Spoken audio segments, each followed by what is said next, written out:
সকালে ঘুম থেকে ওঠার পর আপনি ভাবছেন অনেক কিছু যে আপনি সকালে ঘুম থেকে উঠবেন, আপনার নিত্যদিনের মতো কাজ করবেন এবং দিন শেষে বাড়ি ফিরবেন। আপনি কি আসলে সব কাজ আপনার পরিকল্পনা মাফিক করতে পারছেন? আমার তো মনে হয় না করতে পারছেন।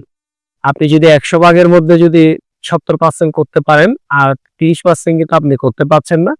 কারণ আপনি অনেক বাধা বিপত্তির শিকার হচ্ছেন বা কোনো না কোনো কারণে বা হয়তো হয়ে উঠছে না। তো যেগুলা আপনার হচ্ছে না সেগুলাকে আপনার তার প্রশ্নের উত্তর খুঁজে বের করতে হবে যে কি কারণে আপনার এই ৩০% কাজ আপনি সফলভাবে করতে পারছেন না। সেগুলো আপনাকে বের করতে হবে। বের করতে পারলেই একমাত্র আপনি ওই বাকি যে আপনার কঠিন বা অসম্ভাবনীয় কাজ, এই অসম্ভাবনীয় কাজগুলো আপনি সফলভাবে করতে পারবেন। আশা করছি আপনারা আমার বিষয়গুলা বুঝতে পেরেছেন। তো এই ধরনের কাজের জন্য আপনাকে অবশ্যই অনেক উদ্যোগী হতে হবে এবং পরিশ্রমী হতে হবে।